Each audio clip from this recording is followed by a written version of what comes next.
మూసీ నిర్వాసితులకు ఆర్థిక సాయం 16,000 డబుల్ బెడ్రూమ్ ఇళ్లు కేటాయింపు. ముందుగా రివోబెట్లోని 1600 ఇళ్లు తొలగింపు. చెరువుల్లో నిర్మాణాలపై హైడ్రా లేఖ, అనుమతులను మరోసారి రీవెరిఫై చేయాలి. హెచ్ఎండీఏకు హైడ్రా కమిషనర్ సూచన. రేపు వరద బాధితులకు ఆర్థిక సాయం. కలెక్టరేట్లో సాయం అందించనున్న చంద్రబాబు. విజయవాడలో 1,50,000 మంది బాధితులు. ఎంపీ పదవికి ఆర్ కృష్ణయ్య రాజీనామా. బీసీ ఉద్యమం కోసం పదవిని త్యాగం చేశా. మద్దతిచ్చే పార్టీతో కలుస్తామని ప్రకటన. సంతలో పశువుల్లా ఎంపీలను కొన్నారు. వెంకటేశ్వర స్వామి చంద్రబాబును శిక్షించడా? దేవుడు కూడా భయపడ్డాడేమోనన్న విజయసాయి. ఫిరాయింపులు 15 ఏళ్లుగా జరుగుతున్నవే.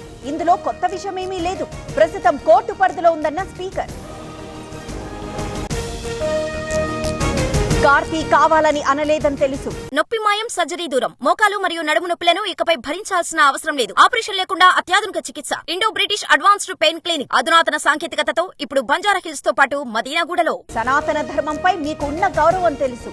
అందరం జాగ్రత్తగా ఉండాలన్న పవన్. తిరుమల లడ్డూ వివాదంపై సిట్ ఏర్పాటు. చీఫ్ గా సర్వశ్రేష్ఠ త్రిపాఠి, సభ్యులుగా గోపీనాథ్ జెట్టి, హర్షవర్ధన్ రాజు. లడ్డూ కల్తీపై సీబీఐ విచారణ జరపాలి. భక్తుల మనోభావాలు దెబ్బతీశారు. దోషులను శిక్షించాలన్న ఏపీ మండలి చైర్మన్. నా వ్యాఖ్యలను అపార్థం చేసుకున్నారు. నా ట్వీట్ ను మళ్లీ చదివి అర్థం చేసుకోండి. పవన్ కళ్యాణ్ కు ప్రకాష్ రాజ్ కౌంటర్. హిందువులంటే జగన్ కు చిన్న చూపు. భూమనం మునగడంతో పుష్కరిణి అపవిత్రం. హిందువులకు క్షమాపణ చెప్పాలన్న భానుప్రకాష్. సింహాచలం ఆలయంలో సంప్రోక్షణ. వైసీపీ అడ్డంగా దొరికిపోయి ఎదురుదాడి చేస్తోంది. భక్తుల మనోభావాలు దెబ్బతీయద్దన్న గంట. లడ్డూ కల్తీ జరిగిందని ప్రమాణం చేయగలరా? తప్పు చేశామని తేలితే పవన్ బూట్లు తుడుస్తాం. ఆరోపణలు కాదు, నిరూపించాలన్న అంబటి. వరదల కారణంగా 10,000 కోట్ల నష్టం. కేంద్రానికి నివేదిక పంపామన్న తుమ్మల. అన్ని శాఖలు బాగా పనిచేశాయన్న మంత్రి. కాళేశ్వరం కమిషన్ విచారణ. భారీ వరదలతో సీసీ బ్లాక్ దెబ్బతింది.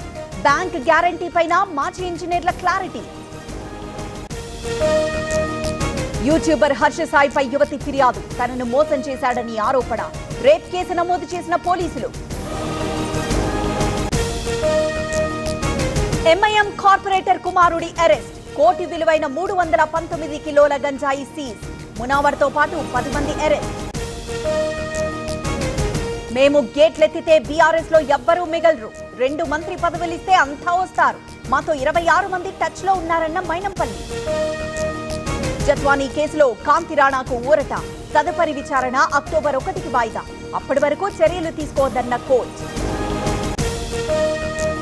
జానీ మాస్టర్ కస్టడీపై వాదనలు పూర్తి. తీర్పు రేపటికి వాయిదా వేసిన రంగారెడ్డి కోర్టు. బెయిల్ పిటిషన్ పై కూడా రేపే విచారణ. వనపర్తి, నారాయణపేటలో డీసీఏ సోదాలు. 2 నకిలీ వైద్యులు అరెస్ట్. మందులు, స్టెరాయిడ్స్ విక్రయిస్తున్నట్లు గుర్తింపు. బద్లాపూర్ రేప్ కేసు నిందితుడు ఎన్కౌంటర్. ఎన్నికల్లో లబ్ధి కోసమేనని విపక్షాల ఆరోపణ. ఆత్మరక్షణ కోసమే కాల్పులన్న సీఎం.